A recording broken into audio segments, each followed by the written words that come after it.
হ্যাঁ, হ্যাঁ, একটু শুনলাম। আমি তো পুরাই অবাক। ইমরান তালুকদারের লগে নাকি শর্মিলার সম্পর্ক ছিল। আর আলম হাসান বলল তার কারণে তার সংসারটা ভাঙছে ইমরান বিবির কারণে। হ্যাঁ, হ্যাঁ, এটা আমি কি শুনলাম? পুরাই তো আমি অবাক। ভিডিওটা দেখেন তাহলেই বুঝতে পারবেন কথাগুলো সত্য না মিথ্যা। আমি শর্মিলার কাছে প্রশ্ন রাখতে চাই, আলম হাসানের বউ, আচ্ছা তোমার সাথে কি আমার কোনো সম্পর্ক আছে? মানে তুমি সত্যি করে এই বিষয়ে একটা ভিডিও বানাবা বা তোমার সাথে কোনো সাংবাদিকরা গেলে এই বিষয়টা আপনি বলবেন, আমি তুমি করে বলতেছি সরি, আপনি বলবেন যে আপনার সাথে আমার কোনো সম্পর্ক আছে কিনা। আমার ঘরে বউ আছে, একটা সন্তান আছে।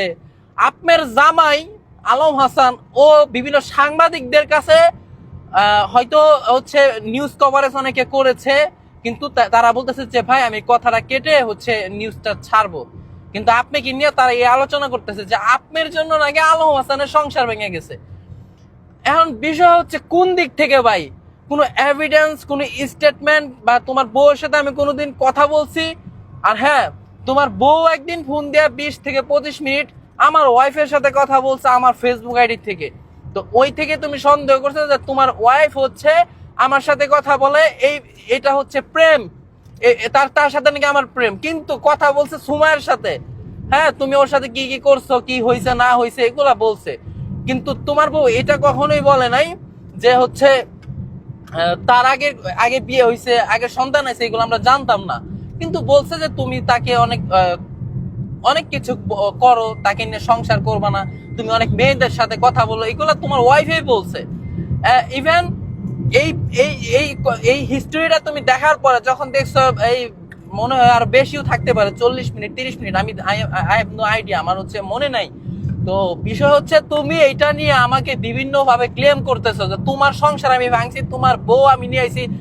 কেন রে ভাই, তুমি আমার কেন ভাবতেছো?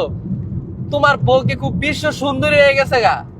আমার একটা বউ আছে, আমি ইচ্ছা করলে কি এই মেয়ে, আমার ইচ্ছা করলে আমার তোমার বউর প্রতি নজর দিতে হবে কেন? কত সুন্দর সুন্দর মেয়ে পড়ে রয়েছে। না আমি ভাই এই ধরনের নেশায় পড়ে আছি না।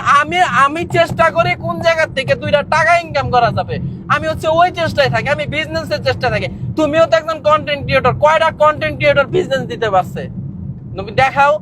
হ্যাঁ, আমি হচ্ছে 3-4টা সেলুন দিছি, আমার এটা বিজনেস, আমার আরো বিজনেস আছে। কিন্তু তুমি কি করতে পারছো? এই যে সুমি নামে এক মহিলাকে নিয়ে মাঝখানে দেখলাম জুতা দিয়ে তোমার পিটাইছে। তোমার এত সমস্যা কেন? ছেলে মানুষ তো আরো মানুষ বিয়ে করছে, তুমি পুরুষ জাতের যাত্রাই নষ্ট করে দিতেছো ফালতু। তুমি আবার আমার হচ্ছে সাংবাদিকদের কাছে বলো যে তোমার ওয়াইফ আমার সাথে কথা হয়। তো এই গাড়িটা হচ্ছে চালাচ্ছি, গাড়িটা আল্লাহ না করুক, এই গাড়িটা আমি চালাচ্ছি, এই গাড়িটার মধ্যে স্টারিং এ বসে আমি এই যে কথাগুলো বললাম, একটা মিথ্যা কথা বলি নাই। তোমার ওয়াইফের সাথে আমার ওই দিনেই কথা হয়েছিল। সুমাইয়া যেদিন 40 মিনিট কথা বলছো, ওই দিন জাস্ট আমি জিজ্ঞেস করছিলাম যে তোমার সাথে কি ওর ডিভোর্স হয়ে গেছে কিনা, আমি এই বিষয়টা তার কাছে জানতে চেয়েছিলাম। ইভেন সে তার বাবার বাড়িতে ছিল, তুমি তখন তাকে বাড়ি থেকে বের করে দিছো। এখন তুমি এসে ক্লেম করতেছো আমার কাছে এই মানুষ এগুলো ফোন দিয়ে কেন বলবে যে আমার কারণে হচ্ছে তোমার বউয়ের তোমার সংসার ভেঙে যাচ্ছে, এইগুলা কথা আমাকে কেন মানুষ ফোন দিয়ে বলে? কেন হচ্ছে এইগুলা কথা বলবে?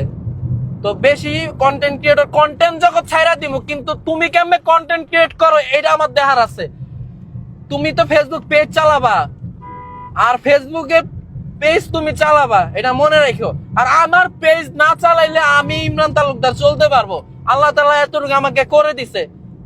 তো বিষয় হচ্ছে কারো ব্যাপারে না যাই না কোনো প্রমাণ ছাড়া কথা বলা ঠিক না।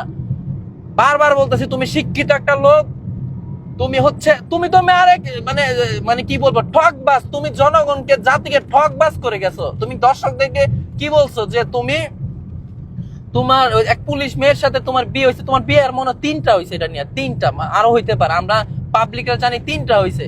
তো তুমি বলছিলা যে পুলিশের চাকরি নাকি তুমি ছেড়ে চলে আসছো। কয়দিন আগে যা নিউজে দেখি যে তুমি পেপার ধরছো যে হচ্ছে আমার চাকরি চলে গেছে। তোমার সাথে মাঝখানে একটা ঝামেলা হয়েছে, এই ঝামেলা আমি তোমাকে সরি বলছি। আলম হাসানের সাথে এই যে শর্মিলাকে নিয়ে উনি সন্দেহ করতে, আমি বলতাম যে ভাই বিশ্বাস করেন আমি এই ধরনের সাথে কোনো চক্রান্ত না, আমি তাকে সরি টরি বলছিলাম। পরে একটা অনুষ্ঠানে তাকে আমি দাওয়াত দিয়েও নিয়ে আসছি, কিন্তু সে মাঝখানে লাইভে এসেও আমাকে ইমরান বিপি মানে কিছু একটা বলতে চাইছে, বলে নাই, কিন্তু মানুষের কাছে ইন্ডিকেটটা ঠিকই করতেছে। তো আমি বলতেছি ভাই, কন্টেন্ট ক্রিয়েট করেন, ঠিক আছে, ভালোভাবে করেন, কারো পিছনে লাইগেন না, তাহলে সবকিছু ধ্বংসের দিকে যাবে। আপনি আমার ধ্বংসের চিন্তা করবেন, হ্যাঁ, এই ধ্বংস যেন আপনার না হয়, এটা বলে রাখলাম।